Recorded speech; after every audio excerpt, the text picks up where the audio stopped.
大家好. Hi everyone. Have you ever tried to translate from a character-based language into your native alphabet-based language? It can be a huge challenge to stay organized while you work.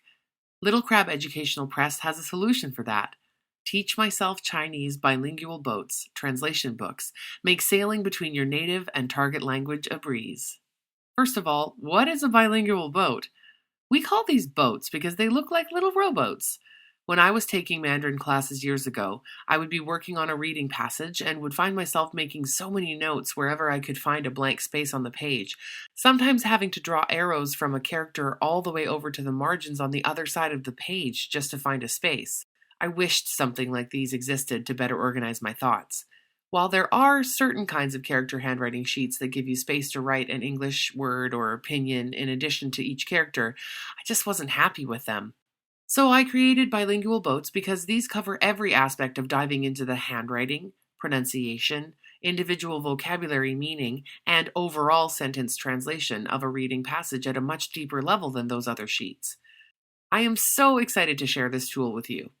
In this video, I demonstrate options for how to get started, and then you can customize bilingual boats in your own way to suit your own learning style and needs.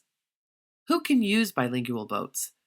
We designed these to work for translation from just about any character-based language that has a romanization component to it, like Pinyin is to Chinese.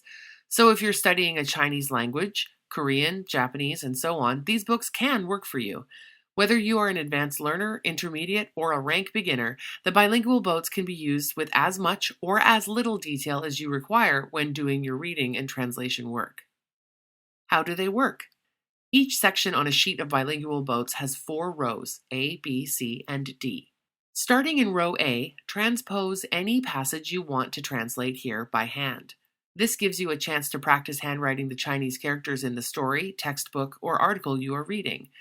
As you can see, I need a lot of practice, but just keep in mind that I'm the type of person who, even as an adult, has to concentrate extremely hard to keep my English handwriting consistent within a passage because I can barely stop myself from printing, then writing cursive, then going back to printing within the same piece of handwriting. So naturally, my Chinese handwriting looks very childlike. For individual Chinese characters that are new to you, you will likely need to note the English and the pinyin above and below row A. Depending on what feels more comfortable for you, you get to choose row B or C for either. One of the reasons we designed the angles the way we did was to make these sheets accessible to left-handed learners, so that might affect how you choose to use rows B and C. Choose one of these rows for English definitions, however choppy you may need them, and use the other for your pinyin notes.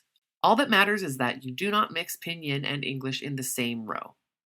You'll notice that you do not have to fill in all the spaces every single time, meaning the more your Mandarin improves, the less often you'll need to fill in rows B or C.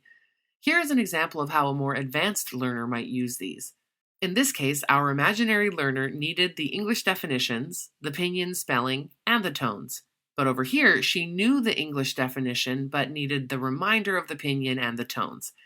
Here, she knew how to pronounce the word in Mandarin, but needed to record the English definition. And finally here, our learner knows the English meaning and pinyin spelling, but needs a reminder about which tones to use, so she just noted the tones. And finally, row D is where you will write out your most fluent, elegant English translation, and therefore it is the row you will fill in last, with full, complete sentences. So do the work for rows A through C, and only after that should you attempt to fill in row D.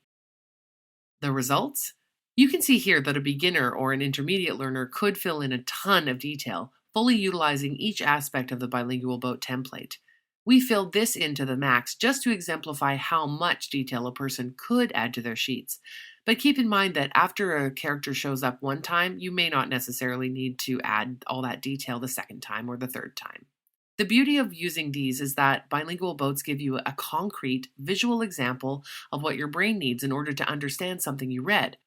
One tip: save the pages you have worked on so that as you advance in your studies, you have the option of returning to the same passage and translating it once again, and then compare your new sheet to your original. If your second sheet has more white space than your first, you can literally see how and where you have improved. In other words, bilingual boats offer you a way to visually prove to yourself how much you have leveled up your reading skills.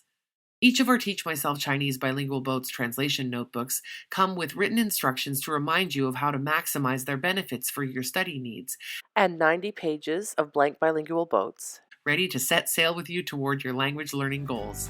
Thank you for watching, and as always, happy studying! 加油!